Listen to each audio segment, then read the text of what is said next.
It was July 26, 2026, and the city had the kind of rain that did not fall so much as confess. It ran down the glass of my office in long gray lines, like someone upstairs had opened a case file and let the ink bleed. Midnight was leaning on the doorframe. The radio hummed low. Somewhere below, a delivery truck coughed itself awake and rolled into the wet dark. Tonight's docket was heavy. 4 critical cases, 4 murders in the digital quarter. One of them was already a repeat offender caught in the act, listed in KEV, which meant this was not theory and not parlor talk. It was blood on the floor.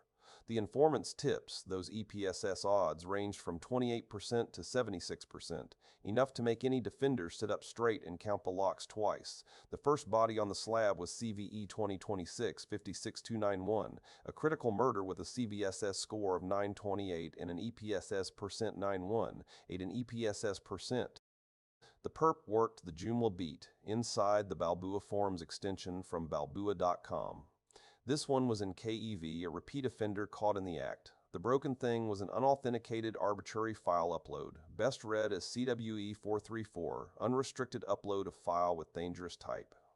The attacker does not need a badge, a password, or even a friendly clerk behind the counter. They send a crafted multi-part form upload request to the Balbooa Form upload request to the Balbooa Forms upload handler.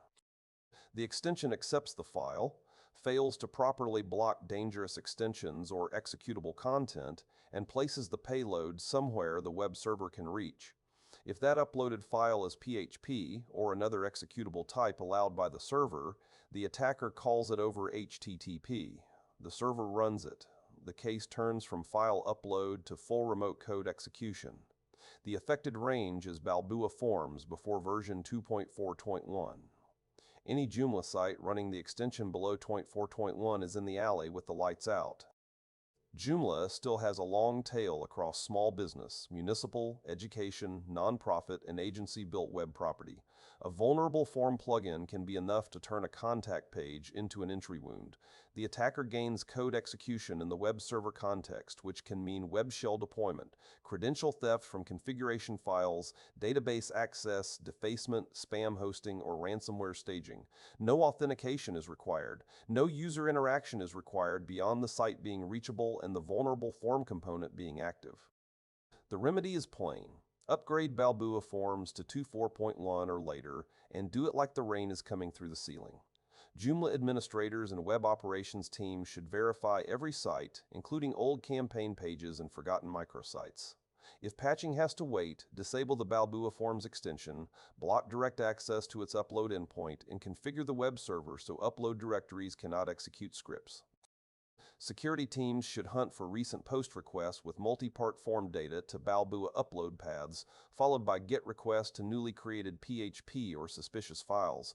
Look for web shell markers, odd file names, file modification times that line up with unknown remote IP addresses, and outbound connections from the web server. If you find one shell, assume the crook had time to open every drawer. But that wasn't the only body on the slab tonight. The next file was CVE-2026-20896, another critical murder, CVSS 928, with an EPSS probability of 32%. This one wore a developer's coat and smelled like coffee gone cold. The product was the Gitea Docker image, versions up to and including 126.2. The flaw was not a buffer overflow or a fancy heap trick. It was trust handed to the wrong stranger. The Docker image used reverse proxy trusted proxies by default. That means every source IP could be treated as a trusted reverse proxy. When reverse proxy authentication is enabled and headers like xwebo user are accepted, the attacker sends a direct HTTP request to Gitea with a forged authentication header. Gitea, believing the request came through a trusted proxy, accepts the header as identity. The door opens. The likely CVE is CVE-287, improper authentication, with a helping hand from CVE-346, origin validation error. The attack chain is short and ugly. First, the attacker finds a reachable Gitea instance using the affected Docker default. Second, they determine or guess that reverse proxy authentication is enabled. Third, they send a request with headers such as xwebo usr, admin, or another valid account name. Fourth, Gitea processes the header as if a real trusted proxy had vouched for the user. The result can be account impersonation, including administrator access if the named account has that power. The affected range in the intelligence is Gitea Docker image versions up to and including 126.22. Gitea is widely used by self-hosting teams, software shops, DevOps groups, research outfits, and organizations that want code hosting without handing the keys to a third party. If an attacker gets into Gitea, they may read private source, plant malicious commits, steal deployment secrets, create rogue tokens, alter CI workflows, or move laterally into build and release infrastructure. Exploitation does not require a Gitea password if the bad proxy trust setting and reverse proxy auth are in play. It does require that the service accept these headers from an attacker reachable path. The patch is to upgrade the Gitea Docker image to a version later than 1.26.2 using the vendor-patched release for CVE 2026-20896. DevOps and platform teams should also set reverse proxy trusted proxy S to explicit proxy IP addresses or private subnets, never a wildcard. If reverse proxy authentication is not needed, disable it.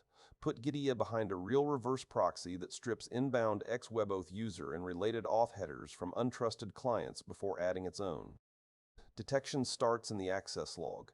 Look for direct client requests carrying ex-WebAuth user, ex-forwarded user, remote user, or similar identity headers.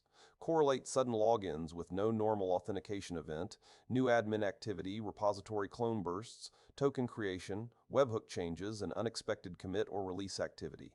I barely had time to light another cigarette when the next file landed on my desk. CVE 2026-48356 came stamped critical CVE 2026-48356 event. Adobe Commerce was the scene, and the crime had the same ugly family resemblance as the Joomla job. Unrestricted upload of a dangerous file type. CVE-434 again, that old street rat in a new suit. The attacker sends a crafted upload through a commerce feature or workflow that accepts file content. The application fails to validate the file type, extension, MIME claim, storage location, or execution risk. The dangerous file lands where the application or web tier can process it. If execution is possible, the attacker gets arbitrary code execution in the context of the current user with the chance to pivot toward elevated control over a victim account or session. The intelligence feed did not provide the full Adobe branch matrix for affected versions, so the exact version range must be confirmed against Adobe's security bulletin for CVE 2026-48356. The affected product is Adobe Commerce, including the Commerce installations covered by that advisory. Adobe Commerce sits in the storefront window of serious money. Retailers, wholesalers, manufacturers, and payment-adjacent operations use it to run catalogs, carts, customer profiles, order flows, and admin panels. The impact can be brutal. Code execution may allow skimmer placement, admin session hijack, order tampering, customer data theft, credential capture, and supply chain abuse through extensions or integrated fulfillment tools. The brief notes exploitation requires user involvement, likely a user action or session context tied to the vulnerable upload path, so defenders should pay close attention to authenticated portals, admin workflows, and customer-facing upload features. The remedy is to apply the Adobe Commerce patched version named in Adobe's bulletin for CVE 2026-48356 as soon as it is available for your branch. Commerce administrators, developers, and DevOps teams should inventory every production and staging store, including old clone environments used for testing. If immediate upgrade is delayed, disable the vulnerable upload feature. If the advisory identifies one, restrict admin access by VPN or allow list, enforce strict file extension and MIME validation, store uploads outside the web root, and block script execution in media and upload directories. Detection means watching for suspicious uploads, especially PHP, PHTML, FAR, JSP, ASPEX, or polyglot files. Review web server logs for upload requests followed by direct execution attempts.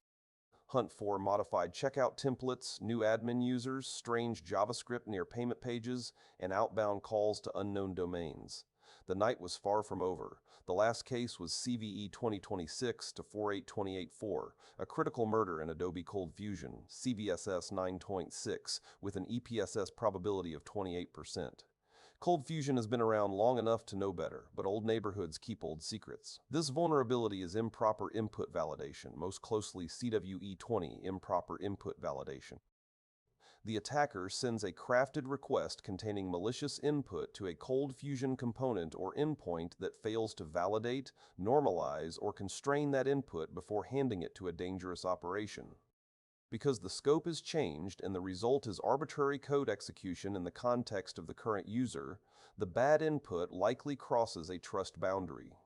The request is processed incorrectly, the server interprets attacker-controlled data as something executable or privileged, and the attacker gains code execution without needing a victim to click. The intelligence brief did not include the complete Cold Fusion affected version matrix, so teams must verify the exact affected releases in Adobe's advisory for CVE 2026-48356. The product is Adobe Cold Fusion, commonly found in government, finance, education, health, and older enterprise application stacks.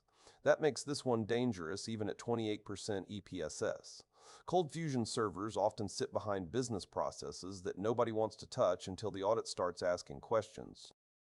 An attacker who lands code execution can drop a web shell, read application source, harvest database credentials, dump customer or employee data, create persistence, and move laterally into Windows or Linux server environments. Exploitation does not require user interaction, and the brief does not state that authentication is required, so exposed Cold Fusion endpoints deserve immediate attention. The remedy is to apply the Adobe Cold Fusion update listed for CVE 2026-48356 in Adobe's Security Bulletin for your supported version. System administrators and application owners should remove public exposure where possible, place Cold Fusion admin panels behind VPN and allow lists, disable unused services, and run the service account with the least privilege it can survive on. Web application firewalls may help by blocking known exploit patterns once Adobe or trusted researchers publish signatures, but a waif is a raincoat, not a roof. Detection should focus on unusual requests to Cold Fusion endpoints, new CFM or CFC files, unexpected changes under web routes, suspicious child processes spawned by the Cold Fusion service, outbound beacon traffic, and access to administrator paths from unfamiliar IP addresses. Check logs before patching wipes the footprints clean.